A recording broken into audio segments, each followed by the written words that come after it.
তোদের মরণ হয় না রে। আর যদি ভাগ্যক্রমে সেই সন্তান মারা যায় তাহলে কি পিতামাতা থাকতে পারে? পারে না। সখাগণ মনে মনে ভাবছে, কানাইকে আমরা এত ভালোবাসি, মায়ের কোলে ঘুমিয়ে থাকি, কিন্তু মায়ের কোলে থেকেও ঘুমের ঘোরে কানাই কানাই বলে ডাকি। মা আমাদের কোলের কাছে বসে বসে বলে, ওরে খোকা, সারাদিন তো কানাইয়ের সঙ্গেই থাকিস, এখন তো আমার কাছে আছিস, একটু মা বলতে পারিস না? ওরে ভাই, তোকে যে আমরা বড় ভালোবাসি, কিন্তু তুই আমাদের ওই জল খেতে বলছিস, তুই জানিস না কানাই ওই জল যে বিষ জল, ওই জল যদি আমরা খেয়ে ফেলি আর যে বাঁচবো না। আর বাঁচবো নাটা বড় কথা নয় কানাই, আর যে তোকে দেখতে পাবো না, আর যে তোর সঙ্গ পাবো না কানাই, আর যে তোর সঙ্গে খেলতে পাবো না, আর যে তোর সঙ্গে গান গাইতে পারবো না, তোর সঙ্গে ননি খেতে যেতে পারবো না। কানাই আবার দূর থেকে বলছে, ওই তো জল, যা খেয়ে আয়, যা। সখাগণের অভিমান হলো, মনে মনে বলছে, বেশ কানাই, তুই যখন মৃত্যুর মুখে ঠেলে দিচ্ছিস আমরা যাব, কারণ সব সময় তো তুই যা বলেছিস তার আমরা অক্ষরে অক্ষরে পালন করেছি, আজও করব। এই বলে সমস্ত সখাগণ কাঁদতে কাঁদতে যাচ্ছে, আর পিছন ঘুরে দেখছে, এই হয়তো কানাই বারণ করবে, এই হয়তো বারণ করবে, কিন্তু না, যতবার পেছন ঘুরে তাকাচ্ছে কানাই ততবার বলছে, যা যা, ওই জল খেয়ে আয়, যা যা যা। সখাগণ অভিমান করে ওই কালীদহের কাছে গিয়ে কালীদহের জল নিয়েছে, জল নিয়ে কানাইয়ের দিকে তাকিয়েছি, কানাই কানাই, এই জল কিন্তু আমরা পান করে নিচ্ছি, কিন্তু শোন কানাই, তোকে তো বড় ভালোবাসি, এই জল খেলে তো আমরা মারা যাব, আর হয়তো আমাদের মায়ের কোলে আমরা ফিরে যেতে পারবো না, আর হয়তো আমাদের পিতামাতাকে দেখতে পাবো না, আর হয়তো এই বৃন্দাবনের মাটিতে আমরা খেলে বেড়াবো না। কানাই, শুধু তোকে একটা কথা বলি কানাই, যদি পরজন্ম বলে কিছু থাকে, তুই যেমন তেমন ঘরে জন্ম দিস, কিন্তু তোর ভাই করে, তোর সখা করে নাই পাঠাতে পারিস,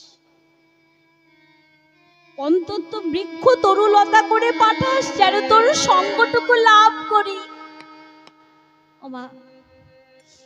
ও বাবা, আমাদের আয়ু কদিন জানেন? আমাদের আয়ু কিন্তু 7 দিন। 7 দিন আমাদের আয়ু। যখন শমিক মুনির গলায় রাজা পরীক্ষিত মৃত সর্প ঝুলিয়ে দিয়ে এসেছিল, শমিক মুনির পুত্র সিংহী অভিশাপ দিয়ে বলেছিল রাজা পরীক্ষিতকে যে 7 দিনের মধ্যে তুমি তক্ষক ধ্বংস হয়ে মারা যাবে। সেই 7 দিনই কিন্তু আমাদের জীবনে ঘুরে ফিরে আসে। রবি, সোম, মঙ্গল, বুধ, বৃহস্পতি, শুক্র, শনি, এই 7 দিন আমাদের জীবনে ঘুরে ফিরে আসে। 7 দিনের মধ্যে যে কোনো একদিন আমরা মারা যাব। কিন্তু মারা তো যাব সবাই, কিন্তু যাওয়ার বেলায় কি কৃষ্ণ নাম করতে পারবো? যাবার বেলায় পারবো কৃষ্ণ নাম করতে? এ দেহ পাপী দেহ, তাই যাবার বেলা একটি কথা শুধুই বলে যায়, জনম জনম এই হরিনাম আমি যেন গাই। যাবার বেলা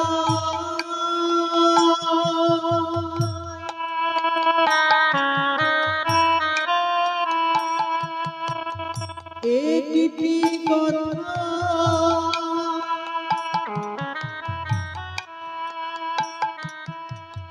শুধু বলে যা,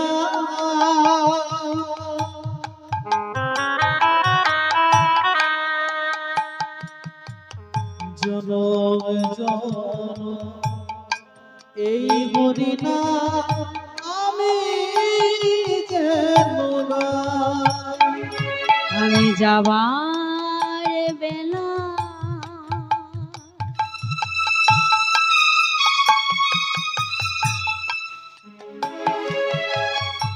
একটি কথা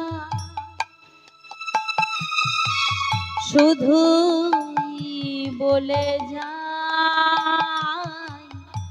জনম জনম এই হরিনাম আমি যেন গাই। যাবার বেলা নিতাই গৌর হরি বল, হরি বল, হরি বল। একটি কথা শুধু বলে যা,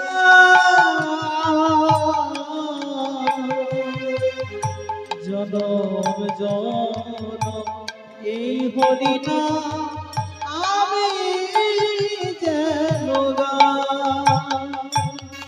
আমি চলে যাই শুধুই বলে যাই,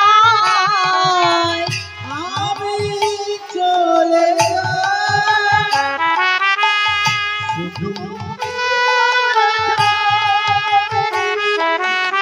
আমি চলে যাই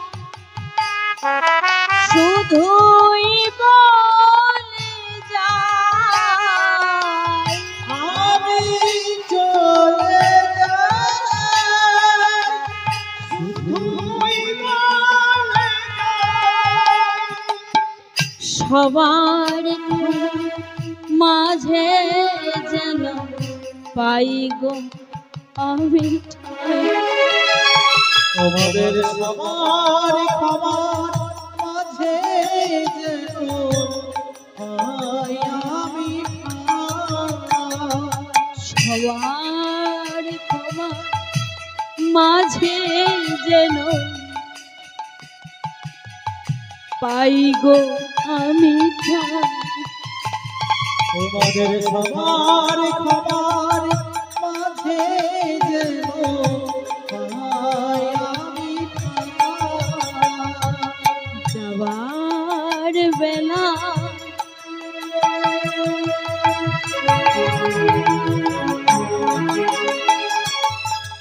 একটি কথা শুধুই বলে যায়,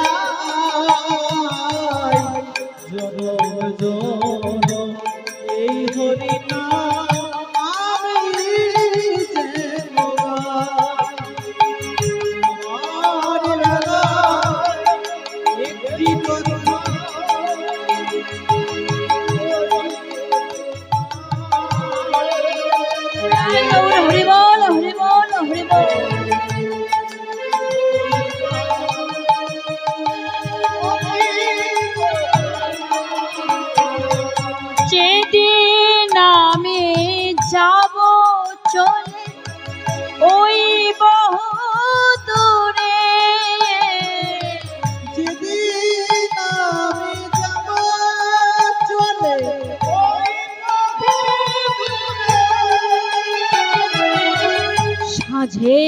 প্রদীপ জ্বালিয়ে দিও কৃষ্ণ নামের সুরে। তোমরা সাজের প্রদীপ জ্বালিয়ে দিও কৃষ্ণ নামের সুরে। আমি যাবার বেলা একটি কথা শুধুই বলে যাই, জনম জনম এই হরিনাম আমি যেন গাই। নিতাই গৌর হরি বল হরি বল। একটি কথা শুধুই বলে যাই, জনম জনম এই হরিনাম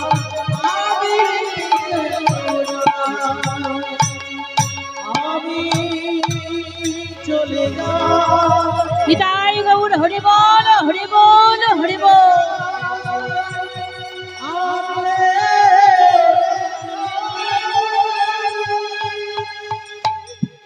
সখাগণ কানাইয়ের নাম করতে করতে বলছে, কানাই বিদায়, কানাই বিদায়। কানাই কানাই বলতে বলতে ওই বিষ জল সখাগণ গ্রহণ করে নিল। যখন বিষ জলটা খেয়ে নিল, কানাই দূর থেকে দাঁড়িয়ে দাঁড়িয়ে দেখছে। যেই না বিষ জলটা গ্রহণ করে নিয়ে মৃত্যুর মুখে পতিত হলো, এইবারে কানাই ছুটে ছুটে গিয়ে পুনরায় সেই কালিদহের জল নিয়ে এসে সমস্ত সখাদের বদনে দিতেই, তাদের গা মাথায় হাত বুলিয়ে দিতেই তারা জীবিত হয়ে যায়। আপনাদের মুখে মনে প্রশ্ন আসছে না? কেউ যদি বিষ খায়, তারপরে যদি সেই বিষটাই তাকে আবার খাওয়ানো হয়, সেই বিষ কি সেরে যাবে? যাবে? যে কালিদহের জল খেয়ে সখাগণ মারা যাচ্ছিল, গোবিন্দ আমার সেই জল নিয়ে এসে আবার খাওয়াতেই সখারা বেঁচে উঠলো কেন? হ্যাঁ, বিষে বিষক্ষয় তা কিন্তু ঠিকই, তবে ওই কালিদহের জল কিন্তু বিষে বিষক্ষয় করার মতো নয়। যখন সখাগণ ওই জলে হাত দিয়েছিল, তখন ওই জলটা বিষ ছিল। তারপরে ওই জলে যখন আমার গোবিন্দ হাত দিয়েছে, ওই বিষ জল অমৃতে পরিণত হয়ে গেছে। ওমা, শ্রীরামচন্দ্রের পাদপরশে অহল্যা পাষাণ রূপী থেকে মানবী হয়েছিল, তাই না? তাহলে যে রামচন্দ্রের পায়ের স্পর্শে একটা পাথর মানুষ হয়ে যেতে পারে, সেই রামই তো কৃষ্ণ। তাহলে তার হাতের ছোঁয়াতে সামান্য বিষ জল অমৃত হবে না কেন? ওই জলটা কেমন ছিল গো? ওই কালিন্দীর জলটা কেমন ছিল? পদকবি বর্ণনা করলো কেমন ছিল জানো ওই জল? আজ কালিন্দীর এক দহে, আজ কালিও না তাহে রহে। কালিন্দীর এক দহে,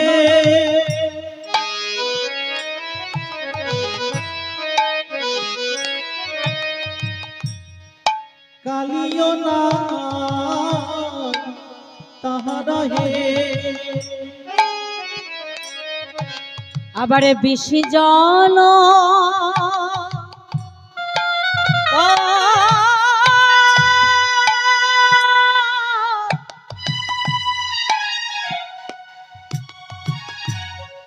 দহন সমান গো,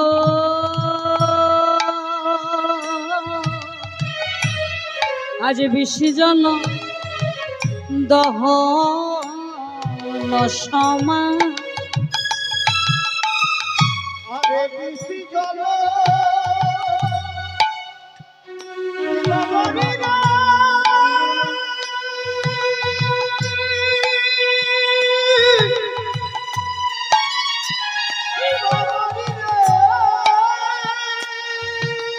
হরি বল হরি বল হরি বল।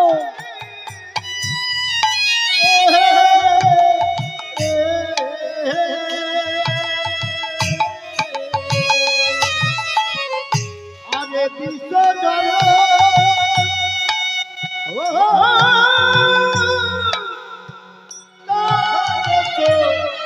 মনরে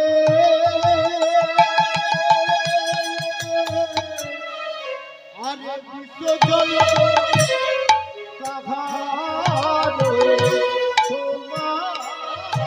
আবার তাহারই উপরে বায়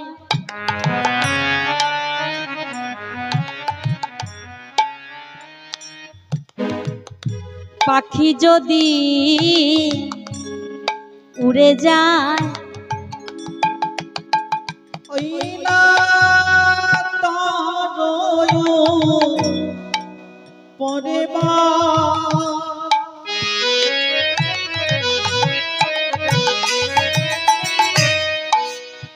পাখি যদি উড়ে যায় আজ পরে তাহা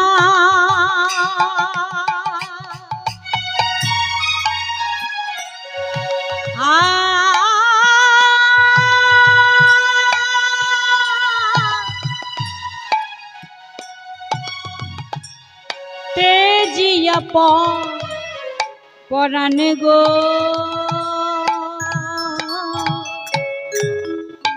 পরে তাহা তেজিয়া পরাণ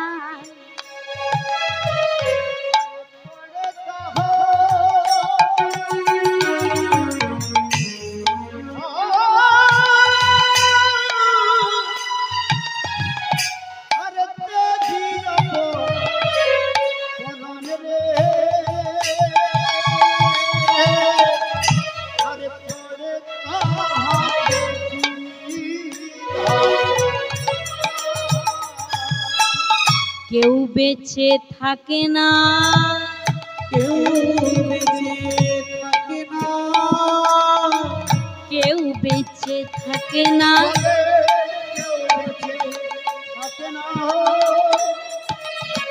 বিষ জলের প্রভাবে কেউ বেঁচে থাকে না জলের প্রভাবে কেউ বেঁচে থাকে না ওই বিষ জলের প্রভাবে কেউ বেঁচে থাকে না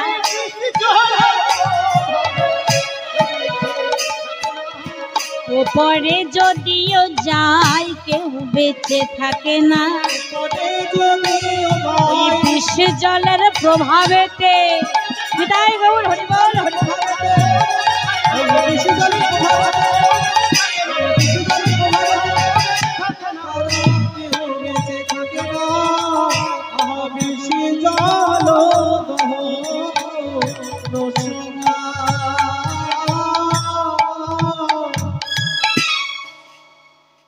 ওই জলটা অমন দহন হলো কেন? কারণ কালীয় নাগ ছিল বলে। তাহলে এইবার বলি যে প্রশ্নগুলো আমি করেছিলাম, কালীয় নাগ সবার আগে বলি বৃন্দাবনে এলো কেন? এত জায়গা থাকতে বৃন্দাবনে এলো কেন? সে তো জানতো বৃন্দাবনে গোবিন্দ আছে, তাই না? তাকে এলেই মেরে ফেলবে, তবুও সে এলো কেন? এখনকার গল্প নয়, বহুদিন আগেকার গল্প। কশ্যপ মুনির অনেক স্ত্রী ছিল, তাদের মধ্যে প্রধানা ছিল 4টি স্ত্রী। এক হচ্ছে দিতি অদিতি, আর এক হচ্ছে কদ্রু আর বিনতা। কদ্রুর সন্তান হলো সমগ্র নাগ জাতি, সমস্ত সাপেদের মা হলো কদ্রু। আর বিনতার ছিল একটাই সন্তান, সেটা হলো গরুর। তা যখন গরুরের জন্ম হয়, গরুর জন্ম থেকেই দেখছে তার মা তার বড় মার দাসত্ব খাটে, তার বড় মার দাসীগিরি করে। তা ছোট্ট গরুর আস্তে আস্তে বড় হচ্ছে আর দেখছে মা বড় মার দাসত্ব করে। একদিন মাকে বলছে, আচ্ছা মা, তুমি বড় মা, সবাইয়ের তো একটাই স্বামী, তাই না? তাহলে তুমি বড় মার দাসত্ব খাটো কেন?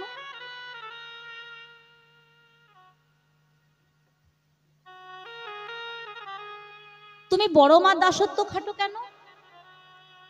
তখন বিনতা বলছে, শোন গরু, এই প্রশ্নটা তোর বড় মাকে গিয়ে কর। তা কদ্রুর কাছে গিয়ে গরুর বলছে, বড় মা, আমি জন্ম থেকেই দেখছি আমার মা নাকি তোমার দাসত্ব খাটে, দেখে আসছি, কেন? তখন কদ্রু গরুরকে বলছে, শোন গরু, তোর মা এমনি এমনি দাসত্ব খাটে না, সে কথা দিয়েছিল, সে প্রতিশ্রুতি করেছিল যে সে শর্তে হেরে গেলে আমার দাসত্ব খাটবে। তা কি শর্ত? বলছে, শোন তবে। একদিন কদ্রু বলছে, কদ্রু আর বিনতা একদিন স্বর্গ দর্শন করতে বেরিয়েছে, পরিভ্রমণ করতে বেরিয়েছে।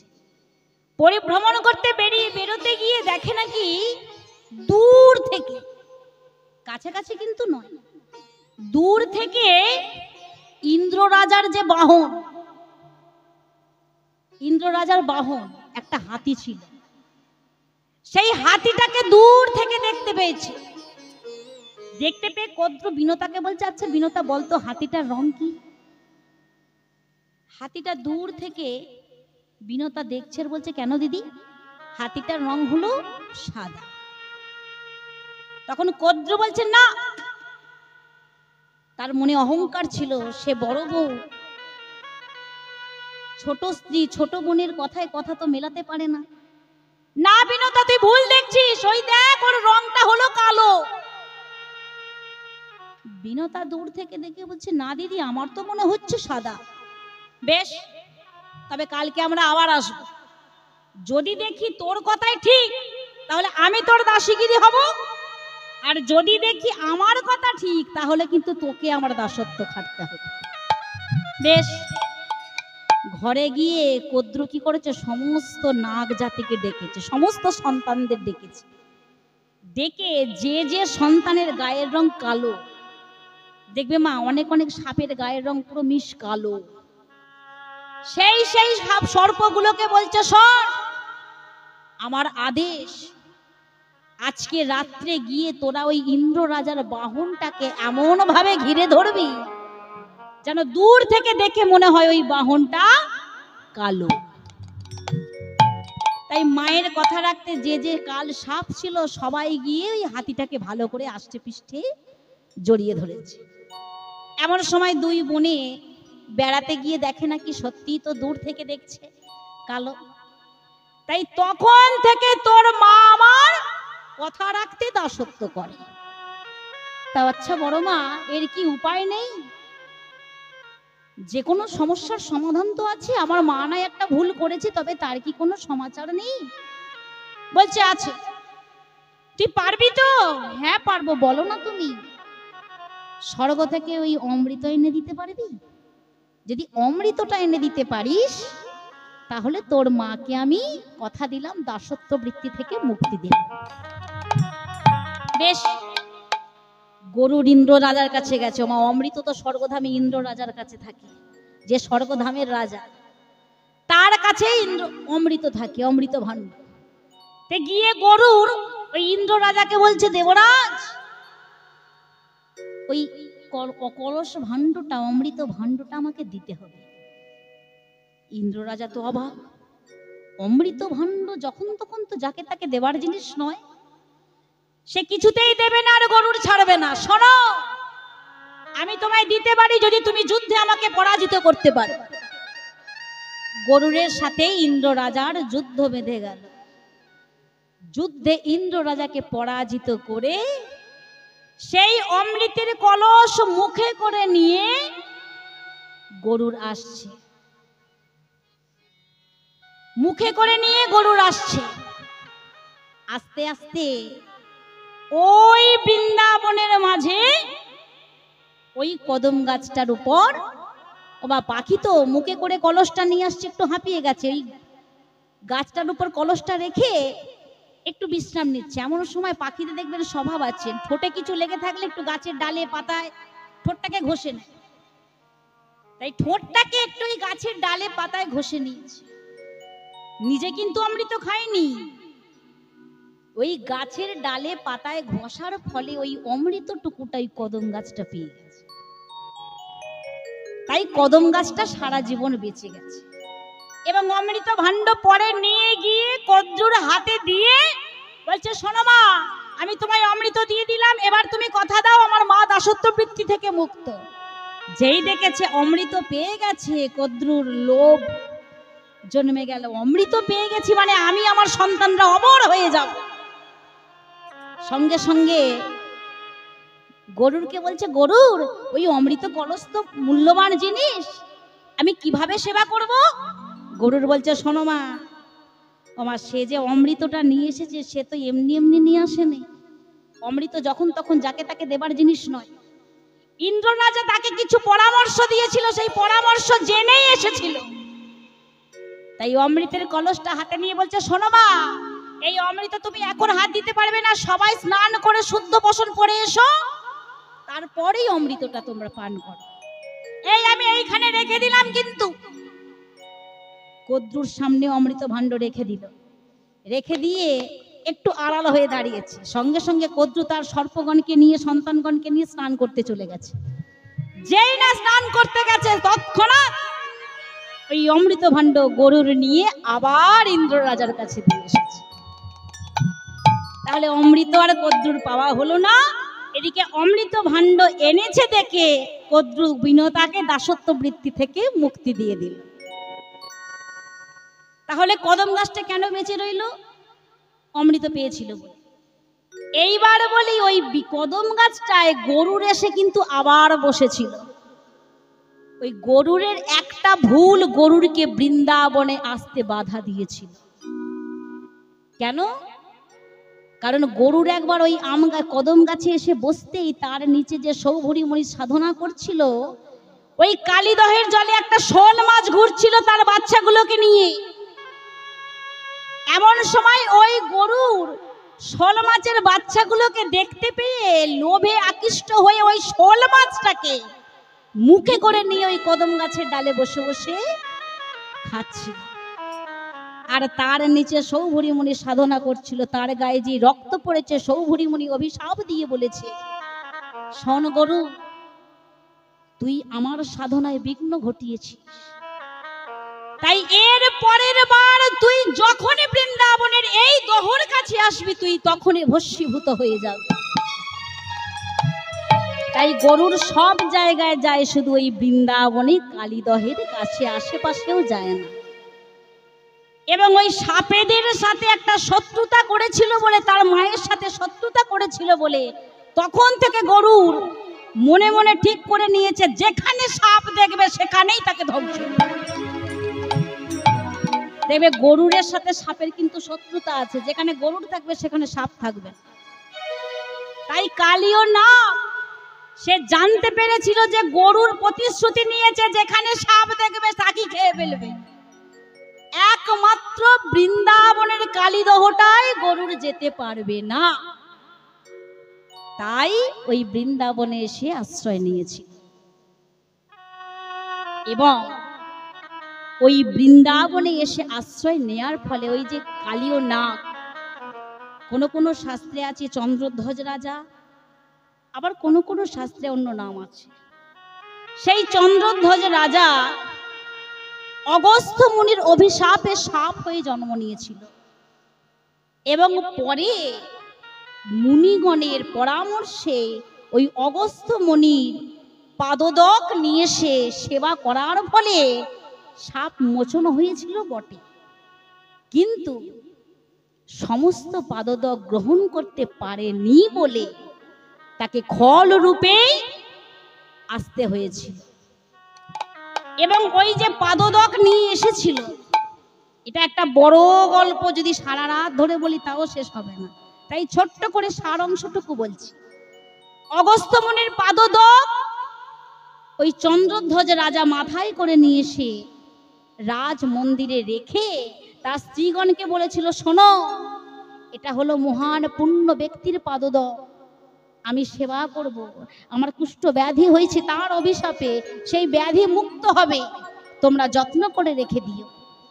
তাই ওই স্ত্রীগণ কি করেছে, মনে মনে ভাবছে মহামূল্যবান জিনিস, সেই বিরাট মুনির পাদদক আমার স্বামী একা খাবে কেন, আমরাও একটু একটু করে খাই। তাই স্ত্রীগণ সবাই মিলে একটু একটু করে পাদদক খেয়েছিল। তারা যতটুকু খেয়েছিল এই গণ্ডদেশ থেকে নাভি অব্দি এসেছিল, তাই ততটুকু তাদের মানুষ আর বাকিটা সাপ। এবং আর সবাই মিলে খেয়ে এতটুকু বেঁচেছিল, এক ফোঁটা মতো। ওই এক ফোঁটাটা চন্দ্রধ্বজ রাজা পান করেছিল, যে কারণে তার সাপ মুক্ত হয়েছে, কিন্তু খল জাতিতে জন্ম হয়েছে। এবং তাকে অভিশাপ যেমন দিয়েছিল, আশীর্বাদও করেছিল যে যেই দিন তোর মস্তকের ওপর গোবিন্দ নাচবে সেই দিন তোর সাপ মোচন হবে। তাই যতটুকু মাথায় জায়গা নিয়ে ওই পাদদকটা নিয়ে এসেছিল, ততটুকু জায়গা আমার গোবিন্দের একটা পা রাখার মতন। তাই এক পায়ে গোবিন্দ আমার নৃত্য করেছিল। যাই হোক, সেই জলটা কেমন টকবক করে জল ফুটছে, বেশি উথলিছে জলে, প্রাণী যদি যায় কোলে